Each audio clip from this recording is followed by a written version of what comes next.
For many years now, Russ and Craig have had many wide-ranging conversations with folks from all over the gaming world. This is one of those conversations.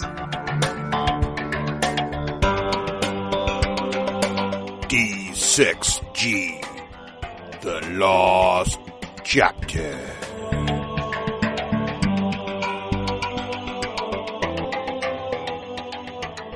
Hey, Russ. Yes. Yeah. So I know what a giant fan you are of Warhammer in general. And I have this book with me that I went all over New Hampshire to wait a minute. Is that Matt Hart and Rich Loxham of Steamforged Games fandom? It is. Hey guys. Hey Have guys. a seat. What do you got there? What kind of donuts are you eating? Jelly. Jelly. So jelly. Now, All right, what is the proper jelly to put in a jelly donut? In English. Raspberry? Yeah, that's Matt, the usual. is that do you concur with that statement? Well, it's generally something that's red and sweet, yes. Okay, so raspberry it is. All right. Yeah, raspberry. Speaking of red and sweet, Oh God. has anybody seen the corn models that come in the Age of Sigmar? Worst segue. Worst segue That is ever. a professional segue. I will not be disparaged for that segue. That rode in on two wheels, didn't it? Come on. I don't even know what happened there. I don't even know where you were going. Seriously though, have you seen the model? The models Now, are rumor awesome. has it Rich actually has the models. Yeah, I Rich. do have the models. So we got to talk about this Age of Sigmar thing. I mean, it is like blowing up on the internets. What about that guy who? Okay, first of all, Yeah. without even talking about the rules, Yeah. what about the guy who took about $1,000 worth of painted dark elves and burned them on YouTube? Well, people need to send a message, Craig. He's sending a message. That's what's What's the happening. message? The message is I don't care about my $1,000. I guess It was so. interesting to watch, just the thing, the way they melted. It was. You know, My heart broke as every one of those little models slumped. Now, were they all painted also? Yes, it Yeah. was Oh a my beautiful God. painted army. My problem was, like, I kept hoping that it was a scam. Yeah. Like, I kept something in me kept going like, no, that's not really. And then there goes 1/3 of the army into a puddle. Wow. And I then didn't that see one which ones middle were ground. metal. Like they're Yeah. all plastic, so I was waiting for the metal ones to see them melt, but there's no metals there. So No, Right. it was all the new plastics. So we thought it'd be great. Well, let's catch up with you guys on this whole Age of Sigmar thing. And we thought it'd be great to do it in a lost chapter because Because we know nothing about it. Right. If we did it in the main show, we'd have to research it. We'd have to kind of, understand what it was. We'd have had to play the game a couple times, but we haven't done any of that. So we're just going to gossip about it like you do with your gamer friends. Right. Now, have Matt or Rich, have you guys actually played the game yet? I've got nearly to play in it. Like That counts. That counts. yeah, like I've literally spent at least a week now reading through the rules, all 4 pages, and then I was going to say it took you a week. Is that like a half a page a day? How does that the break new down? rules for Warhammer Age of Sigmar are 4 pages long, and page 1 really isn't rules. On the plus side, the rules are now free. yeah, they're free. And Turns then out- the thing. Yeah, go ahead. The War Scrolls is essentially what's left me for a week of reading every kind of army list, and some of the amazing approaches they've taken. I'm going to put it politely there. Is some of the interesting rules, such as talking to your own miniatures. It's up there. There's definitely some interesting, we were going to call this segment Warhammer Fantasy Battle WTF, because there's a lot of, it's almost so different. Again, I'm trying to be polite also.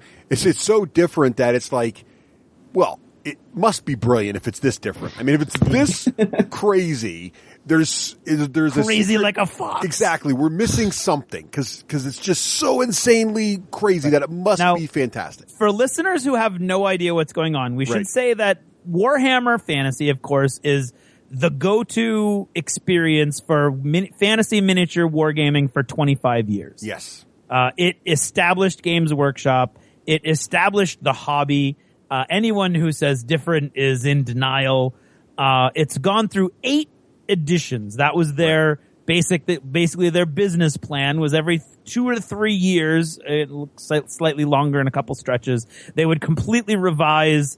Not really completely revised, but they would tweak the rule set enough that you had to buy new rules and you wanted to buy new models, and they would, they went from the old metal and lead and plastic to new plastic. And I mean, the whole company has really grown with Warhammer. And this was supposed to be Warhammer 9th edition. And instead, what they came out with was Warhammer Age of Sigmar. Instead of 180 pages of rules, it's 4 pages of rules. And instead of the world they just spent 25 years building for a variety of reasons, most of which, from what I can tell, are legal and IP protection based. They literally destroyed the world that Warhammer Fantasy took place in and have sort of advanced their timeline thousands of years with little bubbles of reality having been salvaged somehow by Sigmar, the god of the empire. And every faction you ever knew is gone and are now melded into various other factions, none of which have their old names, so that they can now copyright everything without being made fun of on the internet. Basically. Right? So, yeah, and that's essentially it. And the thing, the big changes here, it's a fundamental shift in how the game is played, and not only the background material either, right? So it's not just that the background material changed. When I first heard about Age of Sigmar, I thought, oh, they're just going to reboot the background world to kind of advance it, but the game will fundamentally be the same. This is not even close to Warhammer Fantasy Battles 9th edition. This is a whole new game. But what's interesting about it is it's really it's a game, they're advertising it as as a game that can scale. So the idea is you can play with a small amount of models, let's say 20 or 30, or you can play still with a massive number of models, and supposedly the game is great either way. And they've gotten rid of the square bases, they're back to round bases, they're now round bases in fantasy. I was going to say, they ain't back to. And the reason given for round, is that there's no more unit formations. So this allows a couple things. One, you don't have to worry about making big blocks of troops. You can define your own unit sizes. And also it gives them more room to model, right? So when you're modeling things that got to fit together in a unit, you're limited in certain poses and how much they can hang over the edge of the plastic base because they got to fit together in the little unit blocks of the Warhammer Fantasy Battle. So if you go back to sort of like a Warhammer 40,000 style of round bases and free-formed units, now you can do some crazy stuff with models, which that part, okay.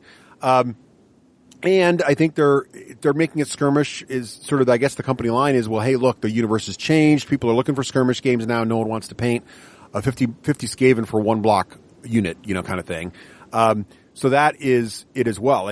Matt and Rich, am I kind of summarizing it right? Is that did Craig capture the fluff? Is that kind of what you guys are seeing as how it's changed?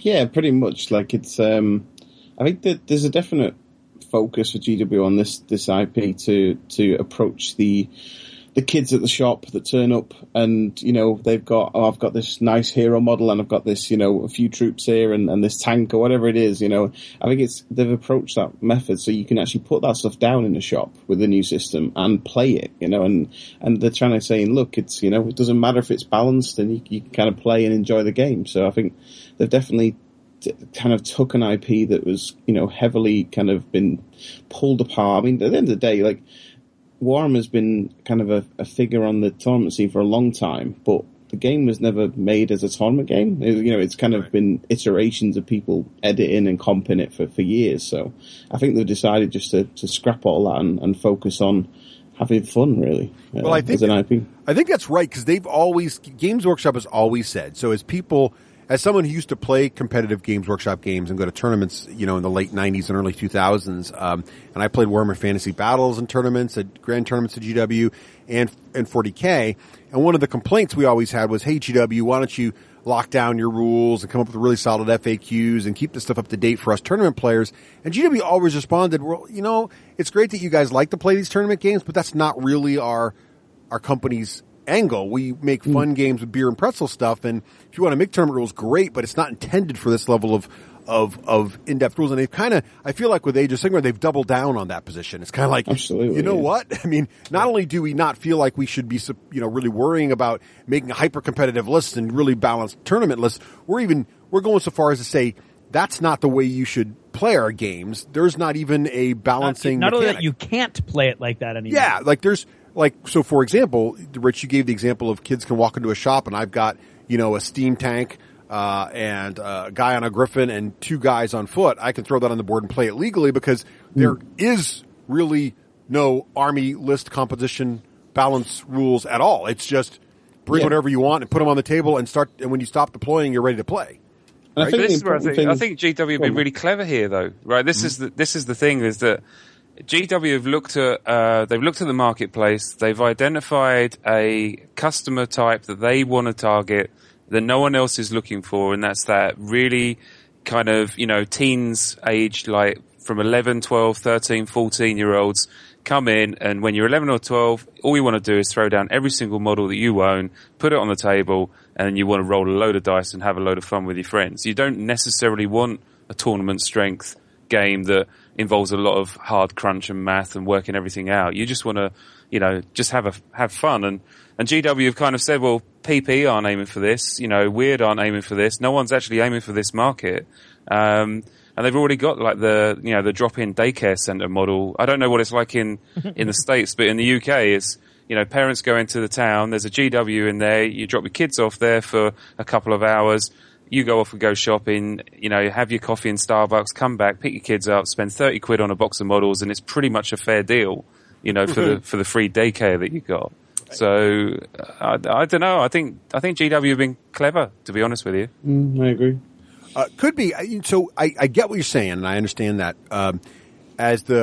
So one thing I've noticed though about my kids, right? So I've got an 11-year-old and a 12-year-old. So theoretically, they're right in GW's target market.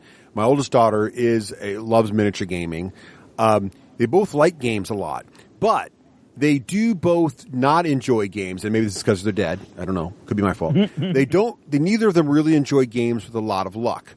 So they'll play games like they did not like King of Tokyo. We talked about that in the main show, right? They didn't like King of Tokyo because it's all luck based. It's a lot of luck. There's not a lot of strategic choices.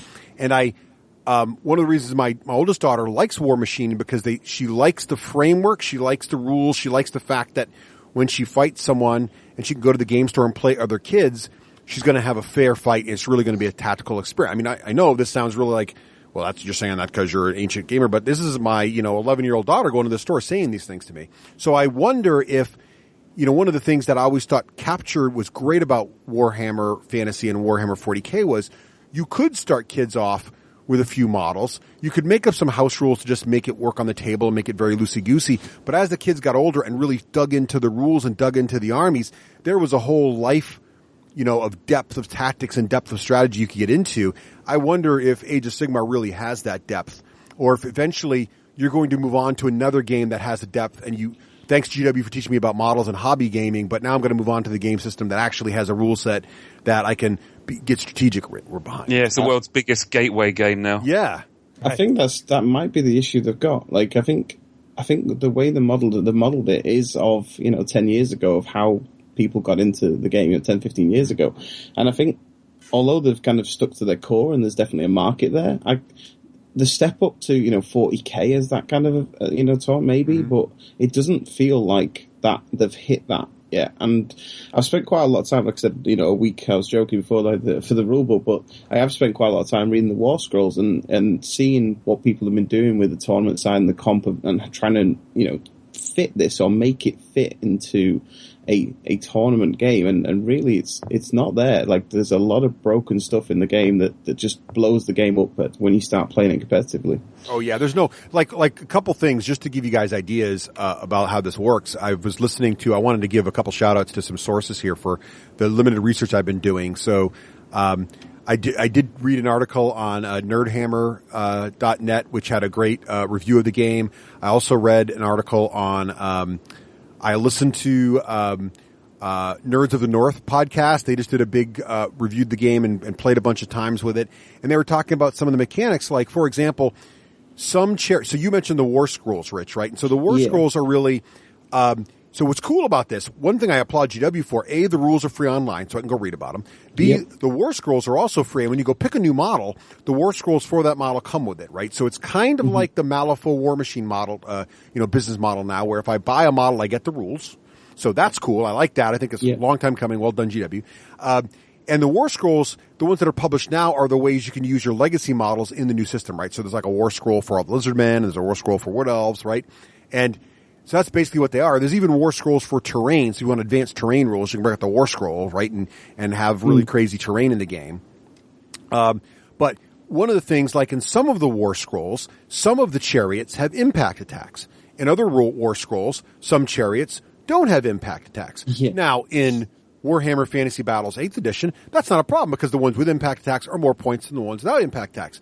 That doesn't happen in this game. They just, some There do and are some no don't. point values. Right, there's no points. Now, one might have more wounds than the other, or other better stats, but there's a limited stat block. It's like 4 stats now, right? It's really short. And the second problem is facing doesn't matter in this game, right? And so one of the things about impact attacks is, for example, that all the models within a certain number of inches of your model, and by the way, ranges now aren't measured from the base, they're measured from the closest point of your model, period, whether it's the long flowing cape. That's one of the worst parts of the right. game. There's a worst part. or the long spear on your guy, or if you convert your model to make him really, really wide, for example. So there's exploits here, but let's, for sake of argument, say people aren't going to do that. So what you can do is, it actually works out better for you if you move your chariot sideways on the board, right? It's wider, so it gets more impact attacks. Looks stupid, not fluffy at all, but it's the kind of thing you can do within the elements of the rules. And again, what I think would break it for kids is when your opponent starts doing that, and kids aren't dumb. They'll figure this stuff out. It will break the awesomeness of, well, now I won't play Johnny anymore, and you'll get that whole thing. So that's one of the elements I think, that's getting them. It's going to be challenging, right? Is that if all chariots were really simple and they all had the same rule mechanics and it's kept it fluffy? I don't know. Are you guys seeing those kind of issues? This is the sad bit, is that when we looked at when it was released, I was kind of so impressed at certain bits because obviously I've harked back to Guild Ball, but ours is a pointless system, the same as GW did. But we have that inherent balance because me and Matt have built that in. And if GW just spent that time balancing the options rather than power levels, they could have been onto something really, really strong, Yeah. And it feels like a massive missed opportunity in that sense that, you can still make this a very fun, easy pickup game at the same time developing that kind of high level play as well. But I think they've definitely not done that. Like summoning, for instance, in the game is just outright broken. Like you can't play with summoning right now. It's too powerful. Right. Now, one other issue that I think would break the game for my girls, and this part reminds me of Dreadfleet, Craig. So there's a tribute you'll appreciate. Yeah. So the basic rule mechanics, as far as I understand them, is that it's essentially a you go, I go game, right? Except in the combat phase, right? So I thought of you the minute I read that rule. Right. So this isn't the part that's broken though. So it's basically, I go and move my models, and there's a movement phase. I move my models. I do my range attacks. But then in hand-to-hand combat, we go back and forth, right? So I might activate a unit to have them swing their swords. Then you might activate a unit and swing their swords. But it doesn't have to be the same unit that I swung at, right? So we can bounce around the table, tell everybody to swing their swords, and I go and finish my turn. And then we go to Craig's turn, and then he does all those things too, right? Mm-hmm. Now, here's the weird thing about it. So in the first turn of the game, right, I might have initiative and I go first. In the second turn of the game, you roll for initiative. This is something the Nerds of the North pointed out, and as soon as they pointed this out, I'm like, check please. In the second turn of the game, you roll for initiative again. Yeah. So if I go first and Craig goes second, yep. And then in the second round of the game, we roll and Craig goes first, yep. Craig now has 2 back-to-back turns. Complete turns that I don't get to do anything in. So in the example the Nerds of the North gave is if I'm an orc player and I'm playing against wood elves, orcs have the challenge of running across the board to get to the wood elves. So the orcs went first, they advanced, and then the way the initiative rolls happened to work out, the elves got 2 rounds of shooting before the orcs got to go again. Not a lot of tactical options there for the orc player, really, in this situation, right? So that's the kind of thing that, like, WTF? I mean, what were you thinking? Why would you even do that? What does that do for you? It just adds that, it's that, the early GW games are just so full of luck, and they just are like, let's throw more luck in. It's like, you gotta have at least, you're not gonna keep people in your game if it's all or predominantly luck. I don't know. Am I overstating this stuff, guys? What do you guys think? No, I don't think you can overstate it enough, to be honest with you. I mean, just random charge distances, for example, just seem crazy. Why would you do that? And I get that, you want to throw that Hail Mary, and maybe that's that feeling that they're looking for, is that, I absolutely need a 6 on this charge to get the charge. Yeah, I got it, and that amazing feeling. And yet 9 times out of 10 you're going to get the crushing, I didn't quite get what I needed, and that's my turnover kind of feeling. And sad, really. I hate it. Too much random stuff is it just turns it into a completely casual game that you just care very little about. I think another sad thing as well is that if you look through the rules of the War Scrolls, the clear power players are all the new releases, like the Glotkin, Nagash, etc. They are all the big models, the big money models. That they are all clearly massively above the power curve compared to other models, which is really sad because it's clearly a business decision to do that. Right. Yeah, and I wonder if that's because I think, and aren't there some rules that involve players being more like I don't know, silly? cheering and silly. Well, I think, right, aren't there and am I misstating this? Because I haven't read all the rules yet, but aren't there rules in either the scrolls or in the book that says basically if you cheer loudly or do certain things or shout WOG or whatever, yeah, you get bonus? There's quite a few. There's one where you have to imagine you're an imaginary horse and you get to reroll to hit, for instance. Right. One where you talk to your character, and if you talk to your character, you get one bonus. If it talks back, you get another bonus. And so just, aren't there? I mean, and there are race specific ones too, where if you're a high elf, you're not supposed to talk at all. Yeah, I think that's one. There's a dancing one. Yeah. So really what we've got here, guys, is GW is trying to make it a party game. And I'm not saying that facetiously. I think they literally are trying to make this a party game. Trying to make it a social, it's more of a social, like forcing you to be a social like a drinking game, right? It's like, I'll throw a counterpoint in there. It's a drinking game for 11-year-olds. No, it's a drinking game. No, yes. And that's the problem. They didn't think it through. So Rich has got a counterpoint. Rich, go ahead. Counterpoint. Excellent. Like, if you look at the actual Age of Sigmar releases, so the new stuff they've done, which is the box set, and the rules for that, there is no silly rules in the box set. Right. So that's purposeful. And I'm wondering whether they've kind of put these silly rules in the old scrolls so that when they actually do re-release the books, so they said they're going to new books, etc., that these will kind of phase out and then the balance will be reintroduced through the books potentially. So there might be a kind of ploy to but isn't that a danger? I mean, now I hear you, but they have actually gone on record and said this is the new Warhammer, and don't expect us to come out with anything new. Like they've doubled, but they would say because that, but they would say that, but I mean, after the initial reaction to this over the last month, they doubled down on what they've been doing. Oh, so you're thinking that's like a PR thing, maybe? Potentially. That's possible. If they're going to release after release, and then say a year's time when all the new books of all the current old legacy stuff has been done, and they kind of go, oh, here's Age of Sigmar, the battalion version, or whatever it's called, and that's kind of where we expect fantasy to be. Maybe that's what they're doing, but the question is, can the product survive that long? Yeah. Well, and the other thing too is, so let's say GW's on it. For the sake of argument, let's just say that they're onto something here. So they're building a hybrid party game, miniature war game, right? So they're saying, look, we're going for the whole, a lot of party games, people like Yahtzee and stuff, right? Total luck, but just fun, hang out with your friends. So this is like that kind of feeling, but with your models, right? You're just having a lot of fun, you're yelling, you're whooping it up, you're doing crazy stuff, and you're not really worried about who wins or loses, you're just having fun, right? So, but then if they set that standard with the legacy stuff, and then they come out and they switch it, aren't they kind of, changing horses in midstream? Don't they kind of own this now? I mean, if they're going all in for a penny, in for a pound, right? They should just go for this and say, yes, we are that wacky company that people sing when they play the game. And you know what? That's us. You want that serious stuff? Go play Privateer. We're talking about fun. We have fun. You can bring whatever you want. You can play whatever you want. You cheer, you roll some dice, you have a few drinks, you have a good time. That's GW. Right. This is the question. Like, are they gonna stick to the model? Potentially they are, and I think it's such a shame because most people say, wait, how did you get into wargaming? It's through GW, and the awesome rule sets like Mordheim and Necromunda and Gorka Morka and all those kind of cool games and Warhammer and 40k and growing up with that, and then to see where they're going with it and to kind of just alienate such a big market of old school gamers. So here's my theory, and you guys tell me if you think I'm crazy, because I don't have access to the numbers. I already have an opinion. But I've got to think that Warhammer Fantasy Battle is doing so bad for them in sales right now.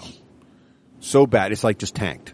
So I feel like everybody who's upset are old veteran gamers who already own their armies and probably weren't buying much lately, right? So they buy the rules, but they weren't probably buying lots of models. And GW's like, this thing's not making any money at all, so we're going to totally reboot it because we've got nothing to lose here. They're still making money on 40K and their other interests, but as far as fantasy goes, it's just completely flatlined. So we're going to try something totally radical, totally different, and see what happens. Because they could have launched it as a parallel, skirmish game, that and still had Fantasy Battles 9th or supported 8th. I think because my theory is that they're actually losing money or it's just a big pain in the butt to support Warhammer Fantasy when it's not selling. They're like, we're just not going to support it anymore. Just put it in specialist games to die a slow death. But we're going to now start this new thing, which is this skirmish game. We're still going to sell lots of models because in the end, people buy our stuff for the models. They've never bought our stuff for the rules. And that's opinion. And go from there. What do you guys think? Does that seem like a reasonable assessment, or do you think it's more complex?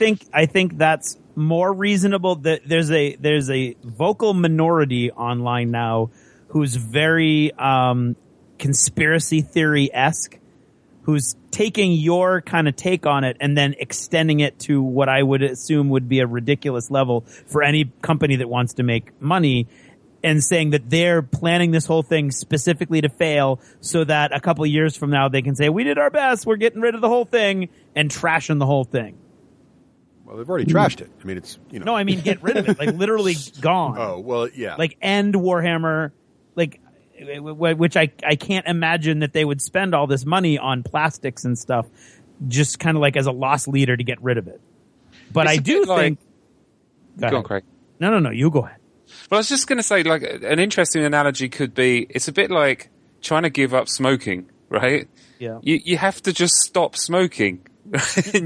You can't cut down and maybe smoke the odd 1 or 2 cigarettes here. If you do that, you're still smoking, right? So with Warhammer, it got to the point where you have to kick this habit. And the habit, as you were saying, Russ, and one of the greatest put downs I saw on Facebook was someone was saying, oh my God, they've taken 30 years of history and wargaming and completely destroyed it overnight. And the response was, well, what did 30 years of wargaming, legacy get you? A game that no one bought any minis for, right. And all you guys did was complain about the rules. Right. And for Games Workshop, it must have been a huge millstone around their necks, this massive behemoth of a game world. And as someone who's spent countless hours role-playing in the Warhammer world, it does make me feel slightly salty that they've completely destroyed it. And initial reaction is, did they need to do that? But to go back to the smoking analogy, I think they did. For them to literally kick the habit and make a definitive statement,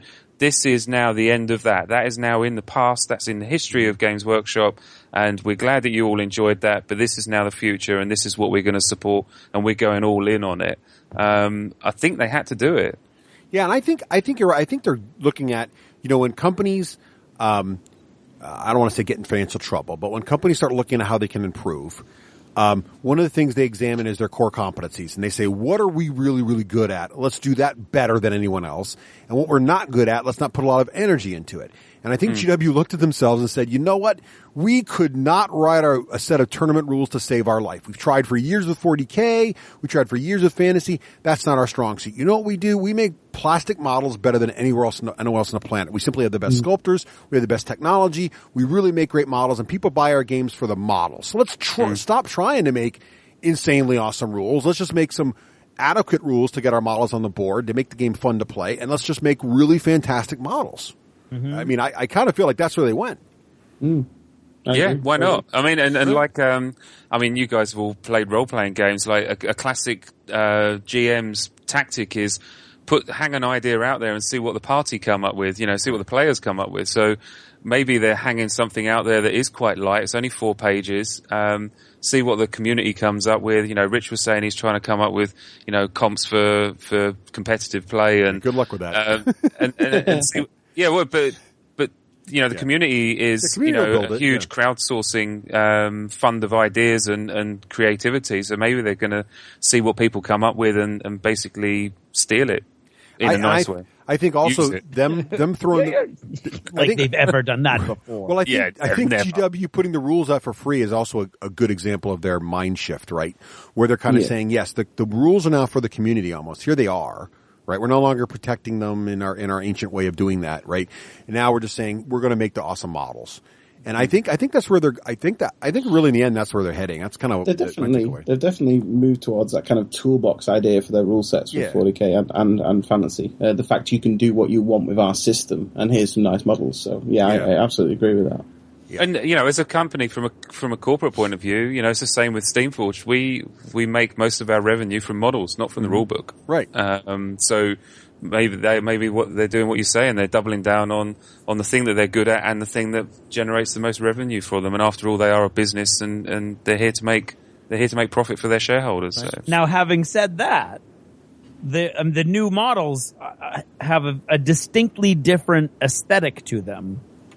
That the Space Marines, you mean?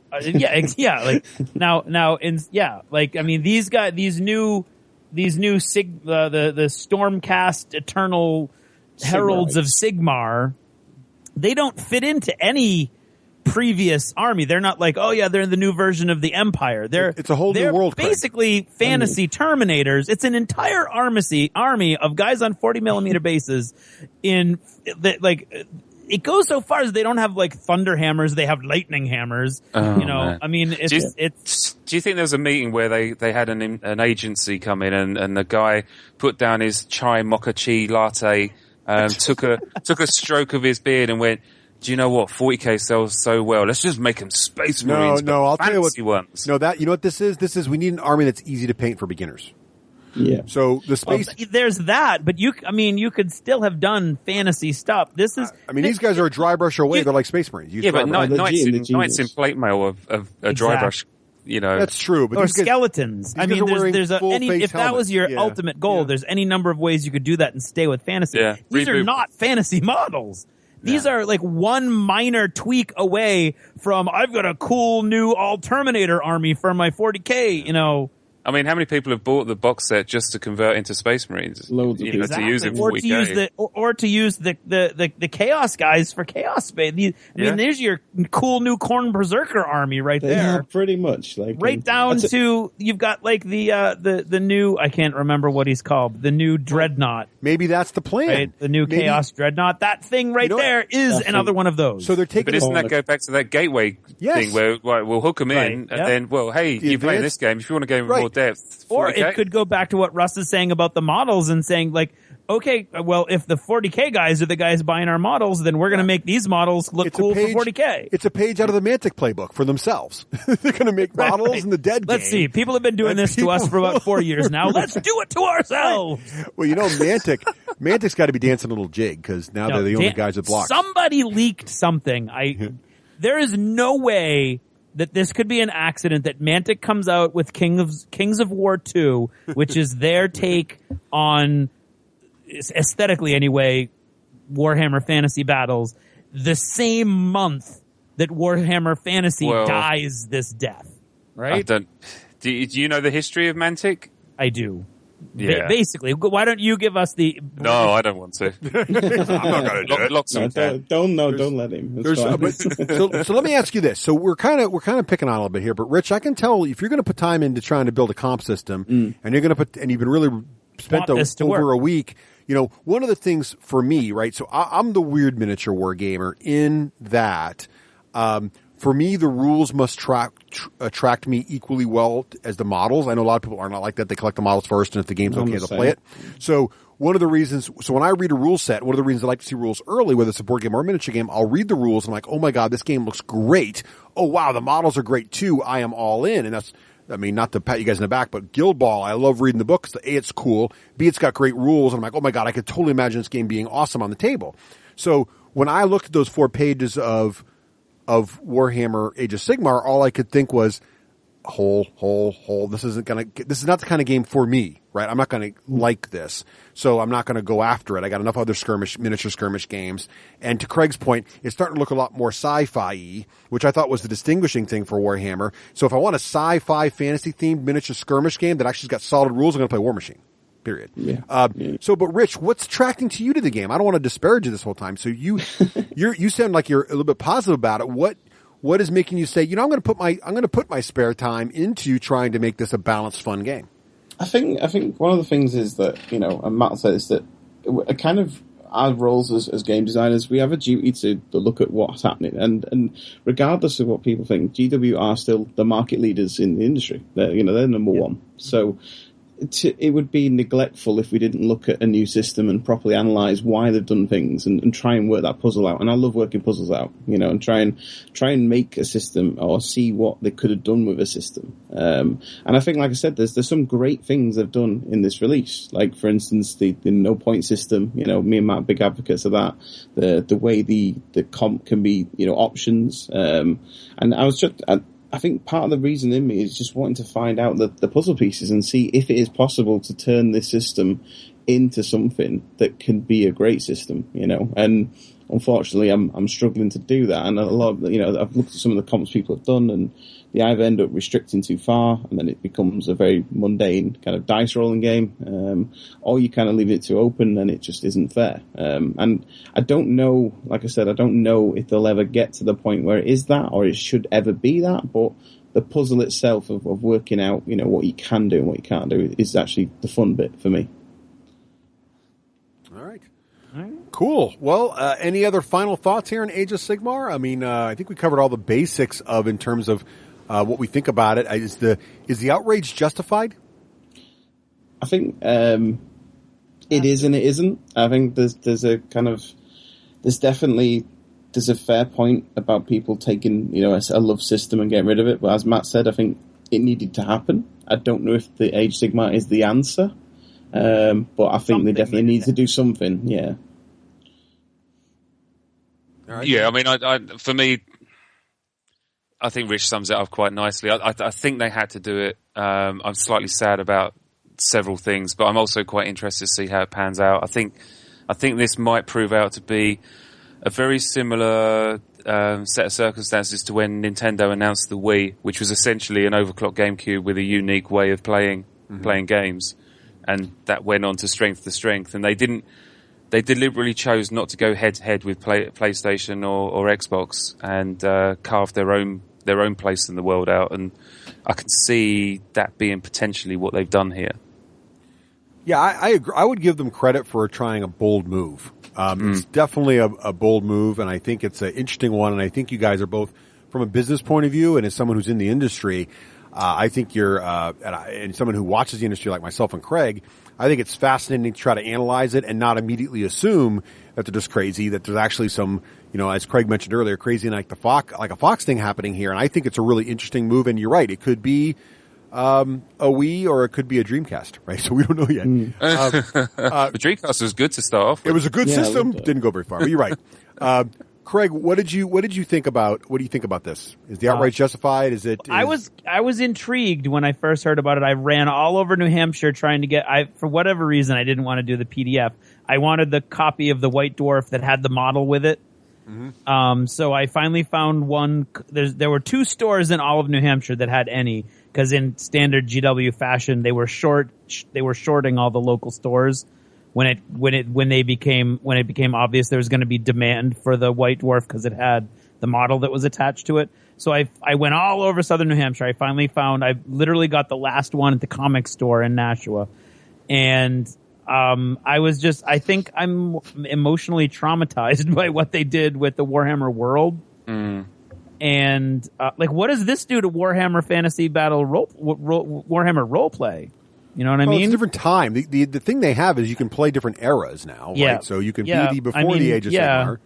But but I mean, I don't know.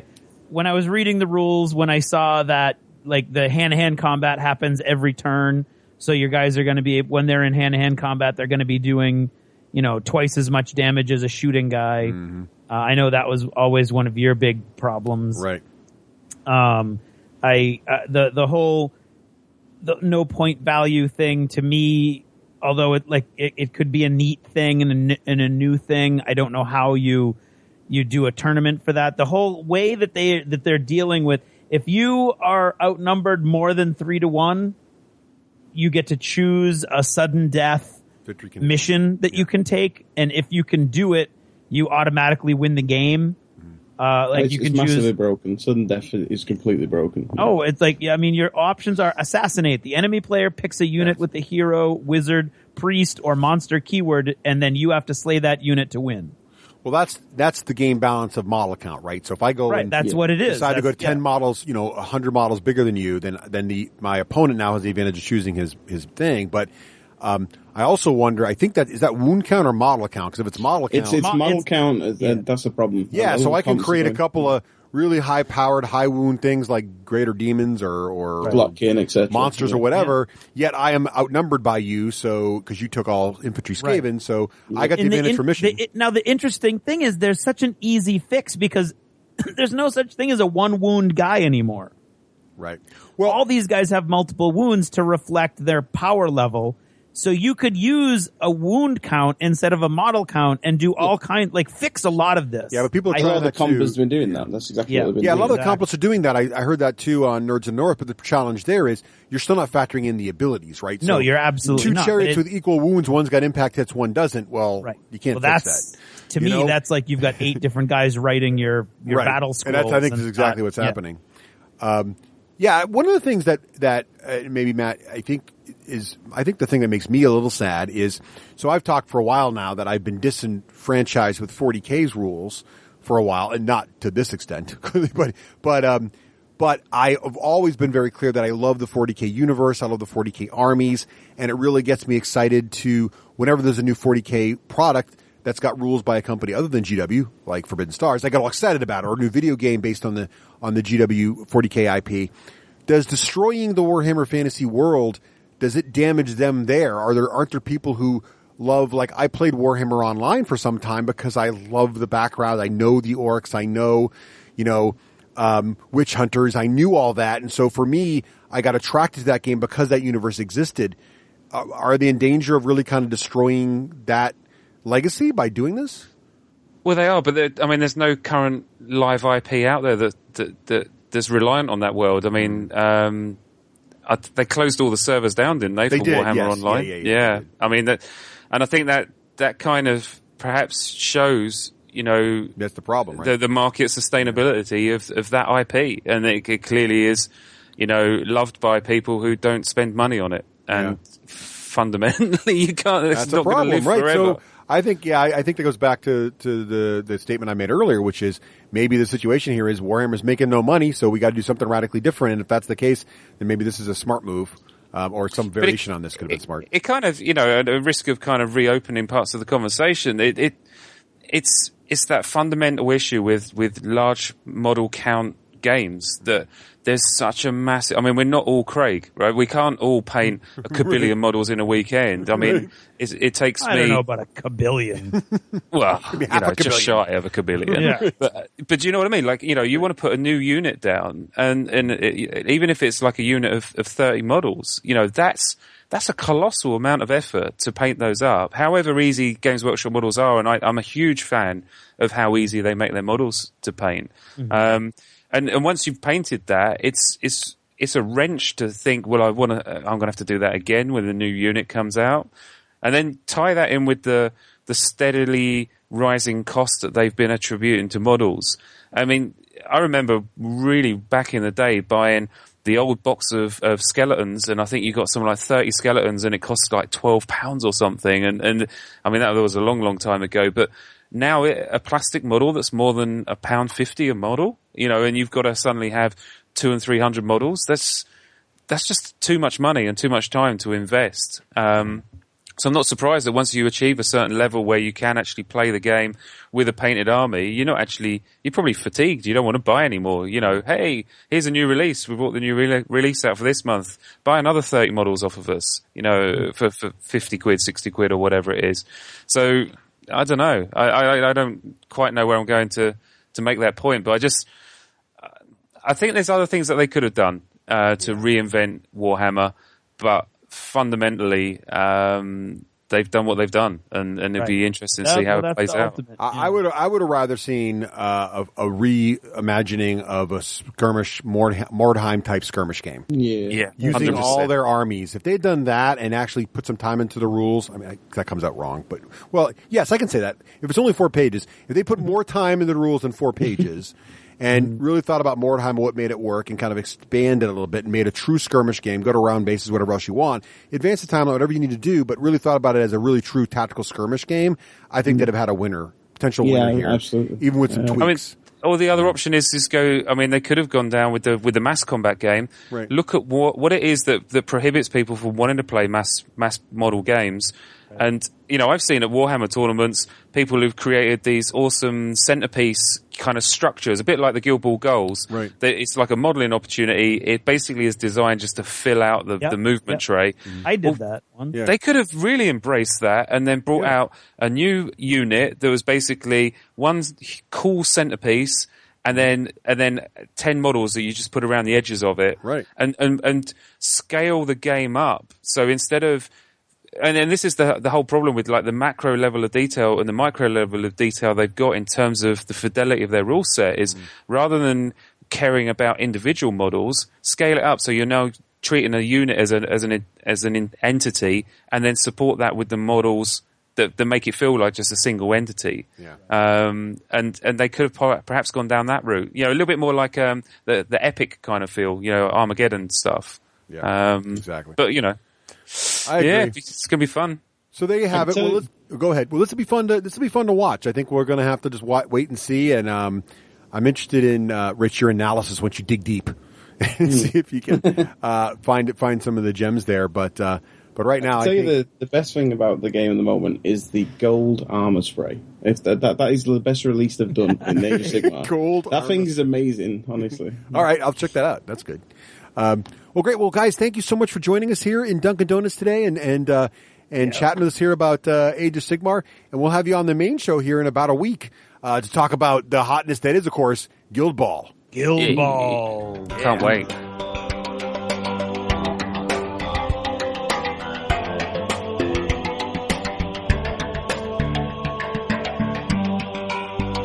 Thanks for purchasing a D6G Lost Chapter. Supporting the show helps it grow.